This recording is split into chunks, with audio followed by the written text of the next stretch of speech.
It appears that all the water has receded off of the streets and roads that were affected a couple of days ago here in Grand Island. And I know from reports from the County Roads Department that most of the roads out in the county are also passable, or they're certainly all passable with that, and only a little bit of water on some areas. Don't have any reports of washouts on county roads. So in all, it looks like that water is moving up and out, and now we're in the cleanup stage.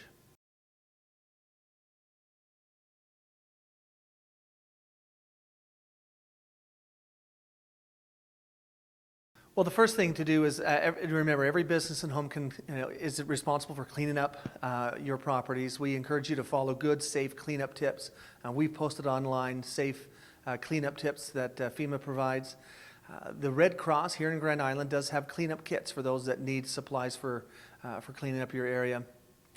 When it comes to taking out and disposing of wet debris, utilize your own garbage haulers, and they can get it out to your can or your dumpster. Things that don't fit into cans or dumpsters, we encourage you to haul out directly to the Grand Island Transfer Station on West Old Potash Highway during their hours of operation. And it's a very minimal cost to haul out what can be a considerable amount of trash or debris from wet basements and wet property.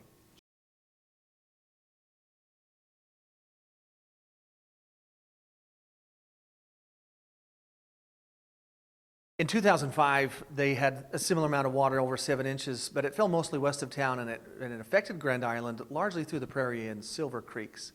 And you saw that flooding in 2005 really affecting the northwest part of Grand Island. This storm hit Grand Island right in the face. It dumped 7 inches directly on the city of Grand Island, and so there were no areas that weren't going to be affected by 7 inches of water that landed on your property and then ran off your property into the gutters, into the storm sewers, into the streets, and downstream. This event also demonstrated the benefits of a lot of the drainage projects that have been happening in Grand Island over the last 20 years. And areas that could often retain water for a day or so were able to shed that water through really well-engineered storm sewer detention, cells, and other methods of getting that water out in a pretty reasonable time. 7 inches of water is always going to overwhelm a stormwater system like ours. However, the fact that it's not here today demonstrates that it has been working as designed.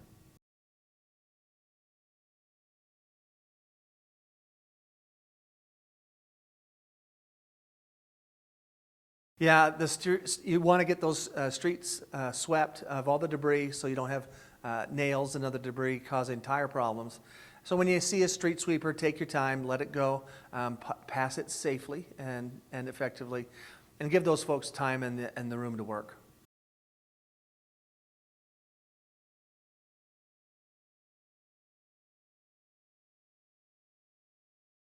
Not surprised, but pleased when I drove through areas today that had high water in some of those outfall ditches, to see the outfall ditches down 5-6 feet, to see the dry parking lots around the businesses at North Deers. I was really pleased to see that we're already, a day later, able to get into areas, assess damage, begin cleanup, and really kind of begin the recovery process.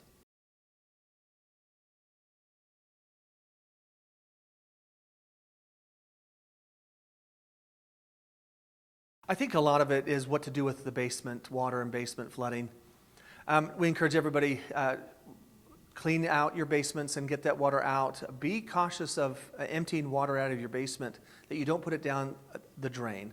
Anything that goes down a drain is going to get into the sanitary sewer, and that water returns back to you as sewer backup, which nobody wants to have. And it can become even a worse problem when it's sewer backup water as opposed to the flood waters that came in, or maybe the basement seepage. So when you do empty the water out of your basement, please do so carefully. Also, a word of caution. I know several years ago when we had similar basement flooding from groundwater seepage, if you empty that water too quickly and the water pressure in the soil outside that basement is high enough and you've removed the equal pressure of water inside that basement, it can actually crush your basement and collapse it like you're crushing a pop can. So be cautious, be effective, be purposeful in how you empty that basement. It's also important to remember that in an area like ours, the town is called Grand Island for a reason. We have a topography that lends itself to flooding. The fact that we have basements, we think sometimes those basements deserve to be dry, and that would be great. However, we live in an area that floods, and anytime you have a basement in a community like ours, it's important to remember that there are times when we have to surrender that basement to Mother Nature. And she will claim her basement and fill it with water if we're not cautious. And so we all are always very purposeful in reminding folks that a basement in Grand Island is likely going to have water someday. And any furniture, finishing that's put into a basement is likely going to be water damaged at some point, whether it's ground seepage, whether it's 7 inches of water in your yard that's going to come into a basement window. And so be patient with yourself and just recognize that having a basement in a town like Grand Island means that occasionally you're going to surrender it to water.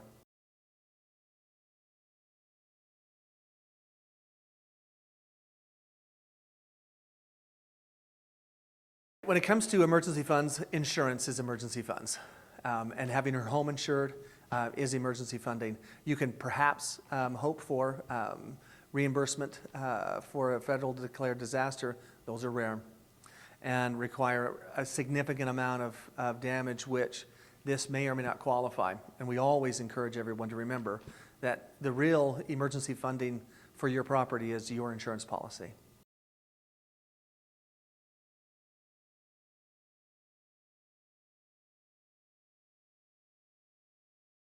The next few weeks will be cleanup and recovery, getting basements dried and cleaned out, getting wet debris out of your home, ensuring that you don't keep the basement wet longer than you need to.